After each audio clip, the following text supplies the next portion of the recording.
साध संगत जी प्रेम से कहना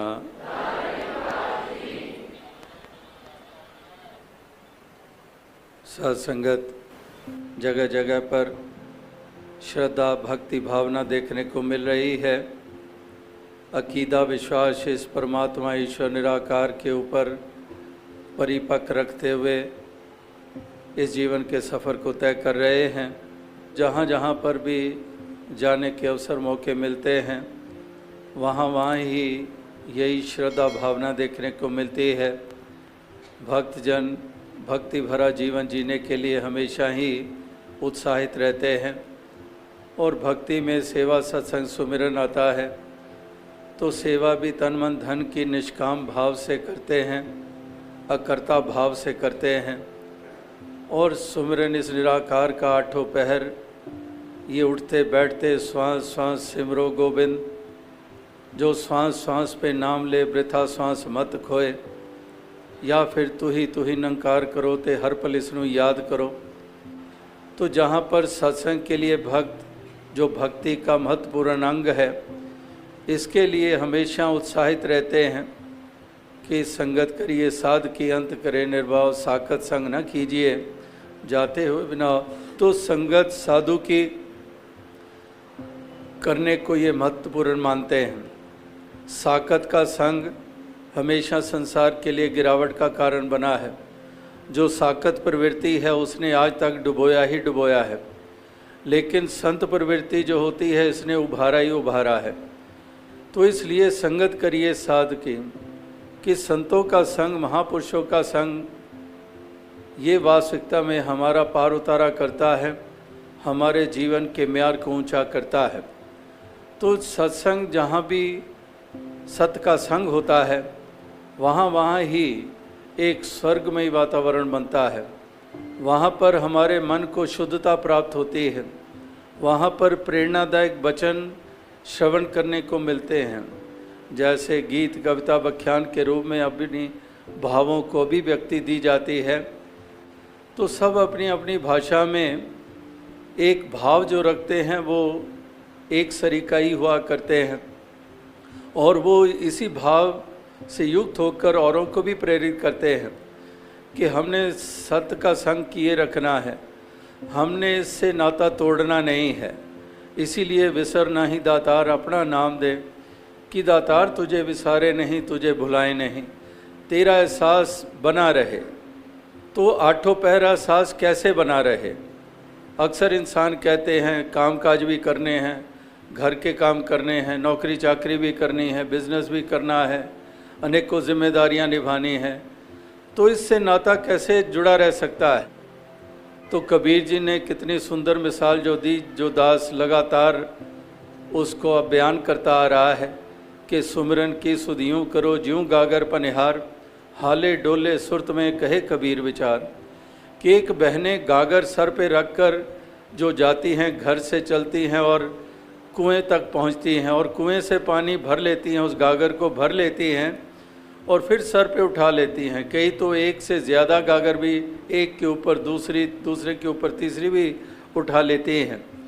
तो वो गागर भर लेती हैं और गागर भर के तो क्या वो बैठ जाती हैं वहीं कुएं के किनारे के ऊपर? फिर तो वो एम ही ख़त्म हो गया, एक औचित्य ही ख़त्म हो गया कि पानी तो भर के घर पे लाना है। तो वो क्या करती हैं, वो घर आती हैं और रास्ते में चलती हुई आ रही हैं और रास्ता भी हमवार नहीं है। यहाँ पहाड़ों में तो विशेषकर उतराई चढ़ाई पगडंडियाँ हमवार जगह है नहीं, तो उबड़ खाबड़ ज़मीन से चल कर आती हैं। लेकिन कबीर जी मिसाल क्या दे रहे हैं कि सुमिरन की सुधियों करो ज्यों गागर पनिहार, हाले डोले, हिलती भी हैं, डुलती भी हैं, चलती हैं, बातचीत करती हैं, बातचीत सुनती हैं, अनेकों विषयों के ऊपर बातचीत चल रही है। लेकिन हाले डोले सुरत में कि वो, लेकिन उनको एहसास बना हुआ है कि हमारे सर के ऊपर गागर है, गागर में पानी है और पानी कहीं छलक ना जाए, पानी कहीं गिर ना जाए। इसलिए कॉन्शियसली या सब कॉन्शियसली कह दें, उनको एहसास होता है कि पानी है, इसकी संभाल करनी है। इसलिए वो अपने कदम सहज में इस ढंग से धरती हैं कि जिस्म का बैलेंस बनाए रखती हैं और पानी को गिरने नहीं देती हैं।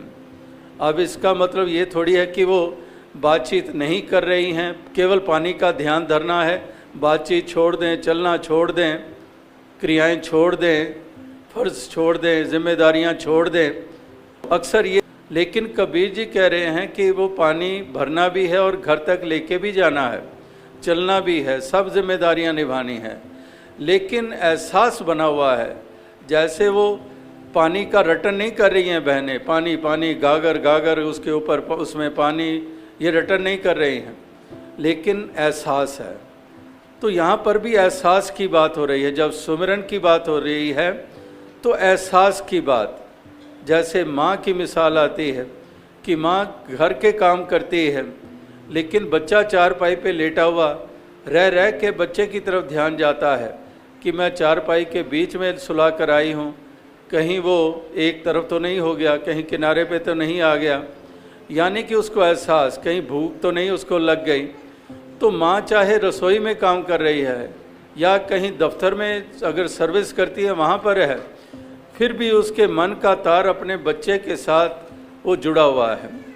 इसी तरह से एक सत्य का संग जब कहा जाता है तो उसका मतलब यही है कि एक इस निराकार का संग बना रहे और उसके लिए इसके भक्तों का संग बना रहे।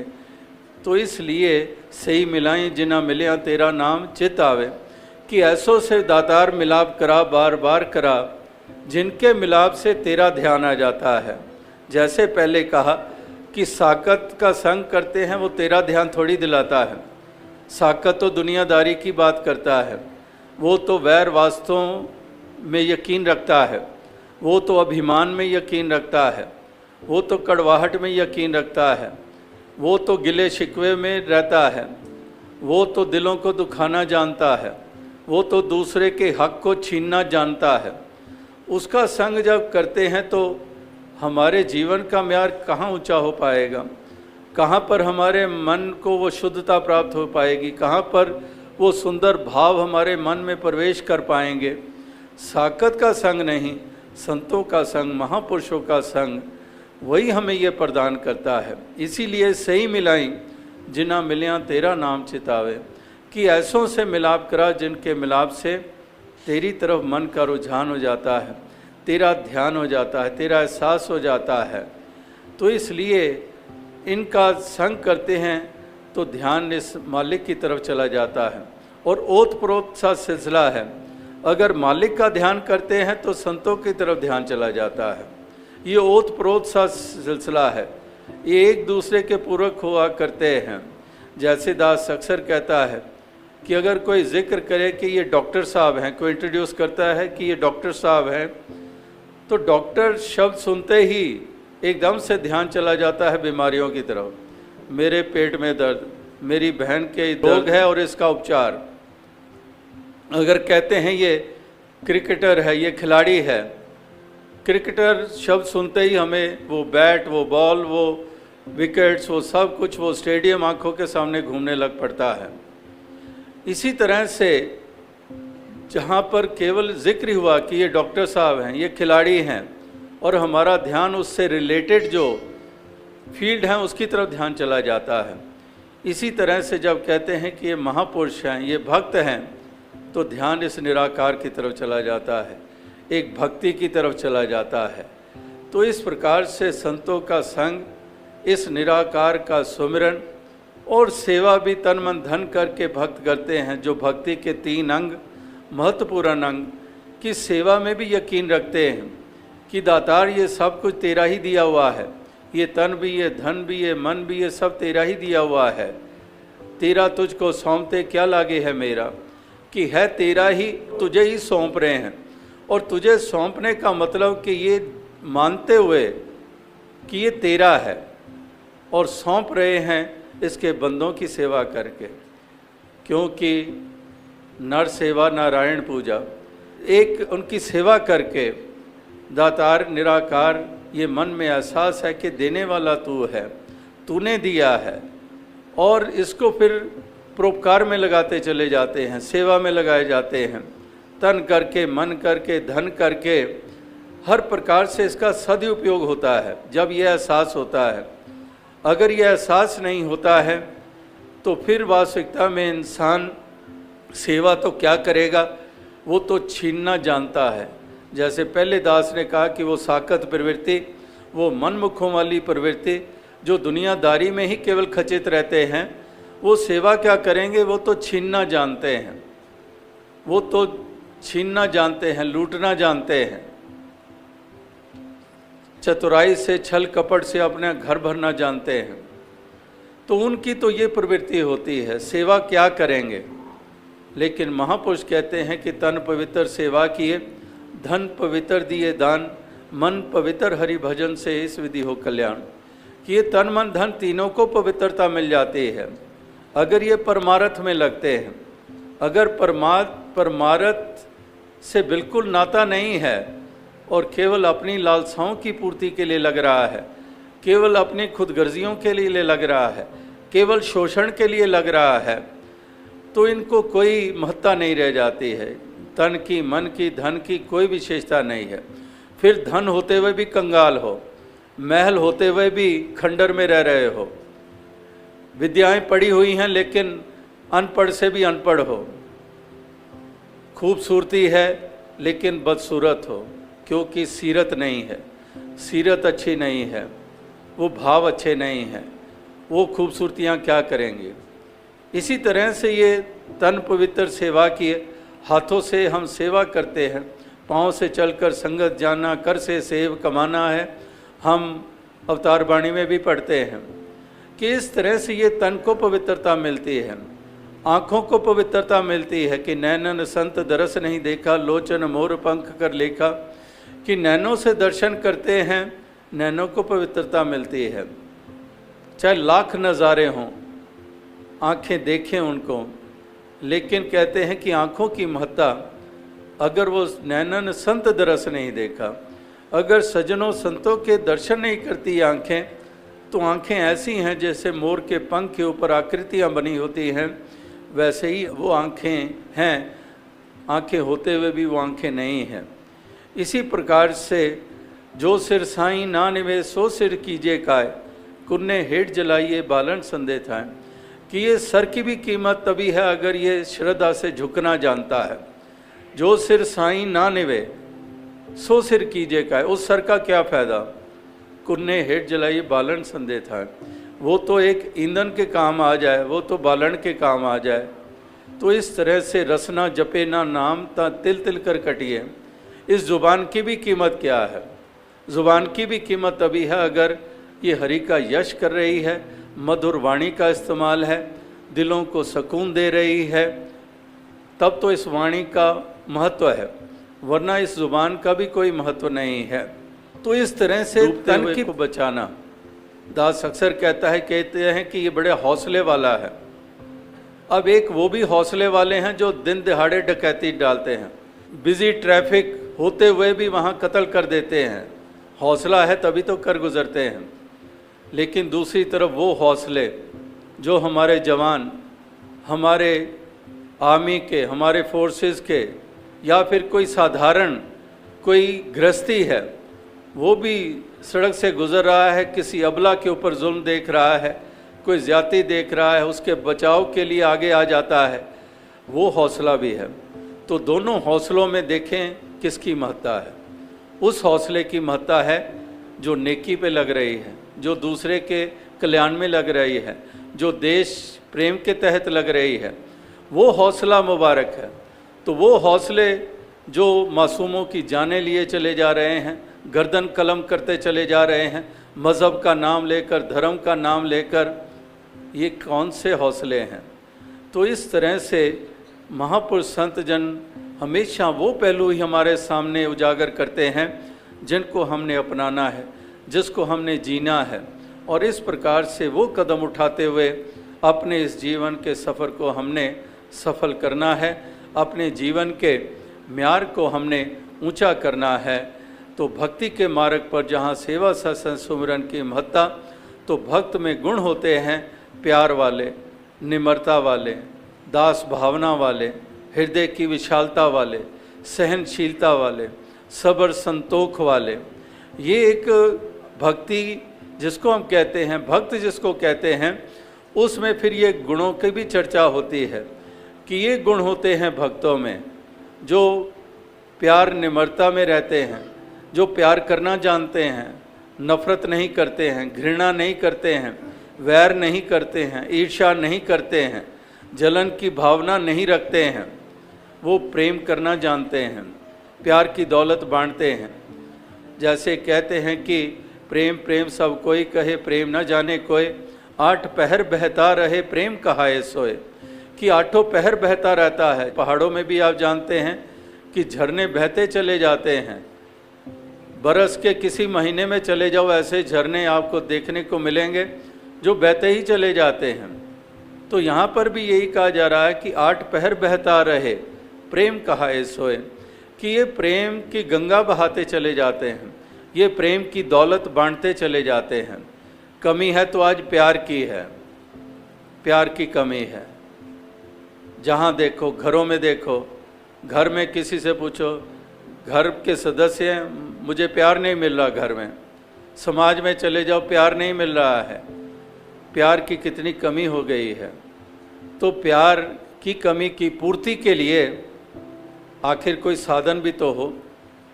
तो साधन फिर से सज्जन होते हैं, संत होते हैं, भक्त होते हैं, जो प्यार की ठंडी फुहार बनकर तपते हुए दिलों को शांत करते हैं, जो ठंडक प्रदान करते हैं।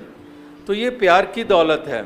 इस प्यार की दौलत को बांटते चले जाते हैं, इसका भागीदार हर किसी को बनाते चले जाते हैं। इस तरह से ये प्रेम भाव से युक्त होते हैं। और love is God, God is love, ये बचपन से हम सुनते आ रहे हैं कि प्रभु की सबसे सुंदर अभिव्यक्ति वो प्यार के रूप में ही है। हालांकि प्रभु की मैनिफेस्टेशंस कितने ही रूपों में है, लेकिन प्यार वाला पहलू सबसे एक सुंदर पहलू है। तो इस पहलू को ही अपनाते हैं भक्त। वो इस प्यार की दौलत को बांटते चले जाते हैं, प्यार देते चले जाते हैं, करुणा के भाव से युक्त होते हैं, दया के भाव से युक्त होते हैं। इसीलिए सच्चे धर्मी भी वही होते हैं, क्योंकि दया धर्म का मूल है, पाप मूल अभिमान। तुलसी दया न छोड़िए जब लग घट में प्राण। तो एक दया भावना से युक्त होते हैं। महापुरुष मिसाल देते हैं, कहते हैं कि संत हृदय नवनीत समाना, कि एक माखन के समान होते हैं, एक नवनीत के समान, माखन के समान होता है संत का हृदय, भक्त का हृदय। तो उसमें एक और मिसाल जुड़ती है। कहते हैं कि माखन की वो टुकड़ी पिघलती है जिस टुकड़ी को आंच दी जाती है, सेक दिया जाता है, वो माखन की टिकिया जो वो पिघलती है। लेकिन संत की महत्ता इससे भी आगे कि सेक या आंच किसी और को लगती है और पिघल ये जाते हैं। इस तरह से इनका एक दयालु हृदय होता है, एक दर्द होता है हर किसी के प्रति, दूसरों के जानते, ना इस दूसरे को नीचा मानते हैं। आपस को जो जाने नीचा, सही गनिए सब ते ऊंचा। बुरा जो देखन मैं चला, बुरा ना मिलियो कोई, जा मन खोजा अपना, मुझसे बुरा ना कोई। अपने आप को नीचा मानते हैं, अपने आप को दास मानते हैं, अहम अभिमान नहीं। दुनिया में तो दूसरों को ही नीचा माना जाता है और दूसरा बताया जाता है। जाति के आधार पर तू नीचा, मज़हब के आधार पर तू नीचा, भाषा मेरी उत्तम, रंग मेरा गोरा, तू काले रंग का, तेरा तिरस्कार। इस तरह से अनेकों अनेकों नेशंस के हिसाब से, प्रांतों के हिसाब से कितने कितने बाउंड्रीज, कितने कितने दीवारें। तो इस तरह से इंसान अहम करता है, अभिमान करता है, तन का भी, धन का भी, विद्वता का भी अभिमान करता है और दूसरे को नीचा दिखाता है, दूसरे को नीचा मानता है। लेकिन भक्त महापुरुष ये सत्कार करना जानते हैं, ये दूसरे का आदर करना जानते हैं, अपने आप को निमाणा मानते हैं, अपने आप को अधूरा मानते हैं और उसी अधूरेपन को पूरा करने के लिए ही हमेशा यत्नशील रहते हैं। और संसार में दूसरे को नीचा माना जाता है, अधूरा माना जाता है और उसकी फिर निंदा की जाती है। उसको जहाँ बैठेंगे उसकी निंदा करते चले जाएंगे। तो एक अंग्रेज़ी में कहावत है, if you spend more and more time in improving yourself, less and less time is left to criticize others. कि अपने आप को सुधारने में अगर अधिक समय लगाओगे तो दूसरे के ऊपर उंगली करने के लिए समय नहीं बचेगा। तो इस प्रकार से अपने आप को सुधारना, अपने आप को संवारना, तो इसलिए वो तभी संभव होगा, पहले अपने आप को अधूरा तो माना जाए, पहले वो विनम्रता तो आए। अगर है ही नहीं है, मैं ही हूँ, मैं ही पूर्ण हूँ, मैं ही सब कुछ हूँ, तो मैं करते चले जाएंगे तो इम्प्रूवमेंट का तो कोई स्कोप ही नहीं रह जाता है, क्योंकि आँख के सामने पर्दा आ चुका है, सच्चाई क्या देख पाएंगे। तो इसलिए विनम्रता, दास भावना, हृदय की विशालता, सहनशीलता, ये अनेकों गुण हैं जो भक्तों के होते हैं। इस निराकार का शुक्र करते चले जाते हैं कि दातार तेरा शुक्र है, तूने ये घड़ियाँ दे दी हैं, तूने ये पल छिन दे दिए हैं, ये कभी कभार हिस्से में आते हैं, ये दातार तेरा शुक्र है। ये भक्त शुक्र करना ही जानते हैं, शुक्राने का ही भाव रखते हैं। शहंशाह बाबा अवतार सिंह जी भी कहते हैं कि करदा रब दा शुक्र, हर वेले हर हाल दे अंदर करदा रब दा शुक्र, कि हर वेले हर वक्त हर हाल में, कैसी भी स्थिति कैसी भी परिस्थिति, हर वेले हर हाल दे अंदर करदा रब दा शुक्र। तो ये शुक्राने के भाव के कारण ही आनंद ले रहे हैं, और अगर शुक्राना ना हो, शिकवे हो, तो आनंद कभी मिल नहीं सकता है। तो फिर ये बरसात हो, ठंडक हो, तपश हो, ये आनंद लेते चले जाते हैं, क्योंकि शुक्राने का भाव है। तो इस तरह से दातार कृपा करे कि ऐसे ही हर